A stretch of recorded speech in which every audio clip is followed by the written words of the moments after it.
महाराष्ट्र और झारखंड विधानसभा चुनावों की तारीखों के ऐलान के साथ ही एक बार फिर से चुनावी बिगुल बज चुका है। महाराष्ट्र में एक चरण में 20 नवंबर को मतदान होगा, जबकि झारखंड में 2 चरणों में 13 और 20 नवंबर को वोट डाले जाएंगे। चुनाव आयोग ने 13 राज्यों की 47 विधानसभा सीटों पर उपचुनाव के साथ साथ केरल की वायनाड और महाराष्ट्र की नांदेड़ लोकसभा सीट पर भी उपचुनाव का ऐलान कर दिया है।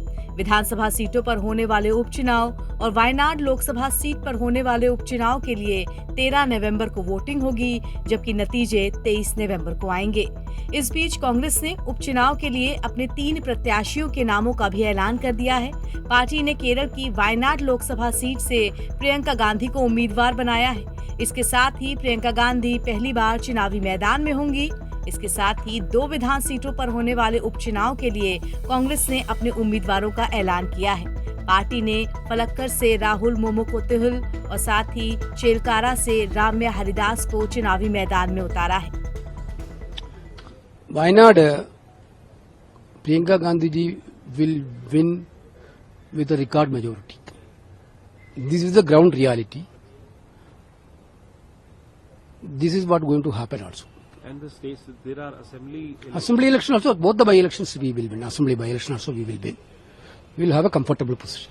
So Wayanad wala Kerala, usme Malayalam mein. Wayanad, how do you see the Wayanad election? Priyanka Gandhi will be contesting. തീർച്ചയായിട്ടും റിക്കാർഡ് ഭൂരിപക്ഷത്തോടെ പ്രിയങ്ക ഗാന്ധി വയനാട് ജയിക്കും. मुझे तो व्यक्तिगत तौर से भी बड़ी खुशी है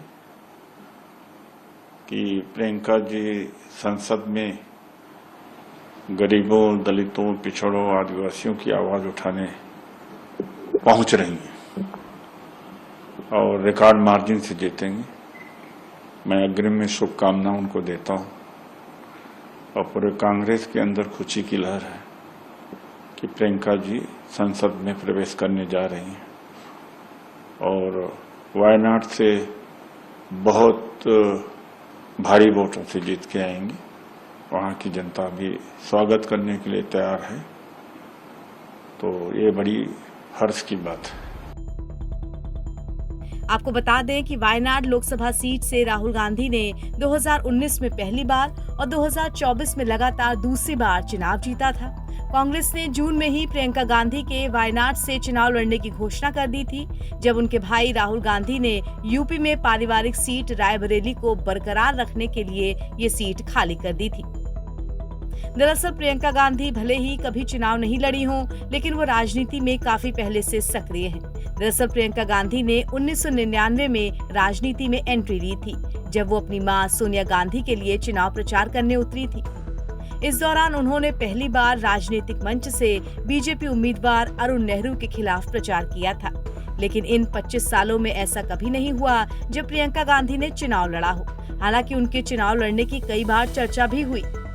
कांग्रेस समर्थक प्रियंका गांधी से यूपी में अपनी दादी और मां की विरासत को आगे बढ़ाने की आशा लगाए बैठे थे, लेकिन ऐसा नहीं हुआ।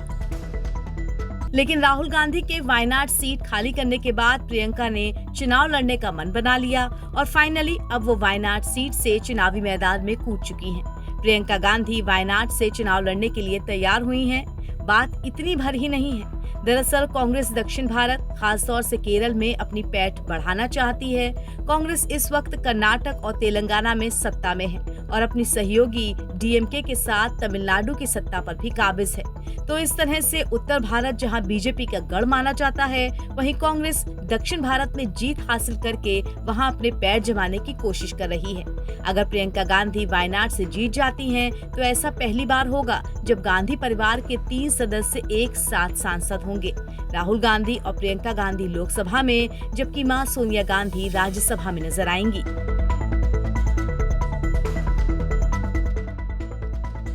एनबीटी ऑनलाइन की रिपोर्ट।